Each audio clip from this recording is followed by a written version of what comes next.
এখন যে গরম পড়েছে এই গরমে বাসায় বসে ঠান্ডা ঠান্ডা বানিয়ে ফেলেন এই ফালুদা, আর এটা খেলে মন আর প্রাণ দুটোটাই শান্তি হয়ে যাবে। So let's get started. আমি আজকে ফালুদা বানানোর জন্য ইউজ করছি রাঁধুনির ফালুদা মিক্স। এই ফালুদা মিক্সটার টেস্ট অনেক ভালো, যেটা আমি আগেও খেয়েছি। আমি জানি আপনারাও সবাই বাসায় এইটাই ইউজ করেন বা এরকমই সিমিলারলি ইউজ করেন, আর বাসায়ও ইজিলি বানিয়ে নেওয়া যায় কয়েকটা ইনগ্রিডিয়েন্ট দিয়ে। বাট আমি আজকে এই প্যাকেট ইনস্ট্যান্ট ফালুদা প্যাকেটটা ইউজ করছি আর কি।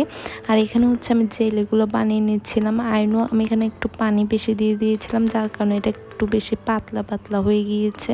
সো এরপরটা যেটা গ্রিন কালারের জেলিটা বানাচ্ছিলাম, ওখানে আমি খুবই কম পানি দিয়েছি, আর এটা পারফেক্টলি হয়েছিল।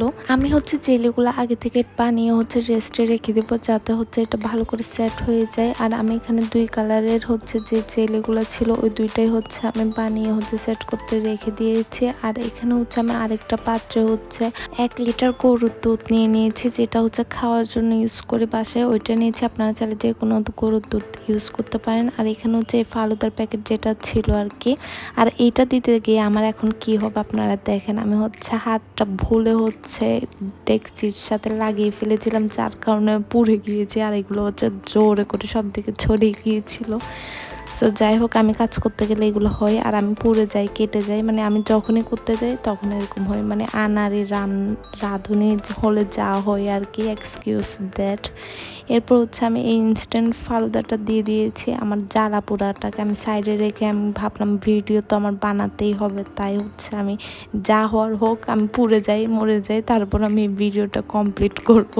আর এর মধ্যে ফালুদাগুলো ঘন হতে শুরু করে দিয়েছে, আর এটা ভালো করে মিক্সড করতেই হবে। আর এটা রান্না করতে অনেকক্ষণ টাইম লাগে, আমার মনে হয় আধা ঘন্টা লেগেছিল জাস্ট নাড়তে নাড়তে। আমি পুরো ওই দিন অনেক গরম ছিল, আমি পুরো পুড়ে গিয়েছি। আমার মনে হয় আমার গায়ে এরকম জ্বালা পোড়া করছিল এতক্ষণ কিচেনে থাকতে, মানে খুবই কষ্ট হয়েছে।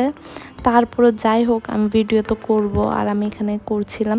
আই ডোন্ট নো আসলে আমি এটা ভিডিওর জন্য বলছি না, বাট আমার যেসব খাবার খেতে ভালো লাগে আমি ওই সব খাবারই রেডি করি। আর ওই জন্যই আমি যে এটা এমন না যে আমি ভিডিওর জন্য আমি অনেক কিছু রান্না করি, অনেক কিছু ট্রাই করি, যেগুলো ভিডিও করাও হয় না। মানে খুবই প্যারা লাগে যখন আমি একা একা কিচেনে যাই, এখানে ফোন ধরবো নাকি ভিডিও করব নাকি রান্না করব। সো ওইটার জন্য আমি সবসময় করিও না। বাট ওই দিন আমার কাজিন ছিল, তো ও আমাকে হেল্প করছিল, তাই আমি একটু ফুটেজটা নিয়েছিলাম আর কি।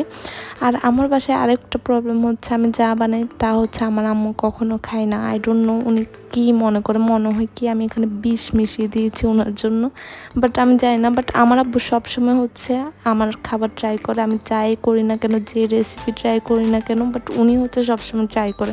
কিন্তু আমার আম্মু কখনো করে না, মানে ডিরেক্ট মুখ বন্ধ করে রাখে যেন কি বিষ মিশিয়ে দিয়েছি এরকম টাইপসের।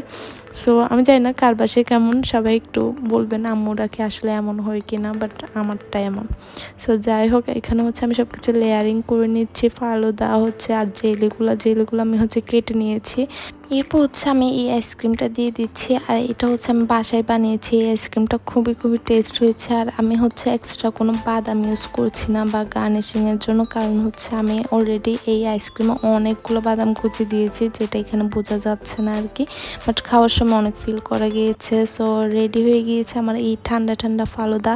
আই নো এই রেসিপিটা সবাই পারেন, সবাই করেন, এটা সব কিছু দেওয়াই থাকে, বাট আমি শেয়ার করলাম আর কি, যেহেতু আমি বানাচ্ছি। তাই আপনারা এটা নিয়ে কেউ কিছু মন্তব্য করবেন না। আমি জানি অনেকে মনে মনে মন্তব্য করছেন, আর কেউ করলেও আমার কিছু যায় আসে না। এটা আপনার ফ্যামিলির সবাইকে বানিয়ে খাইয়ে সবাইকে মন ঠান্ডা করে দিবেন। সো আল্লাহ হাফেজ।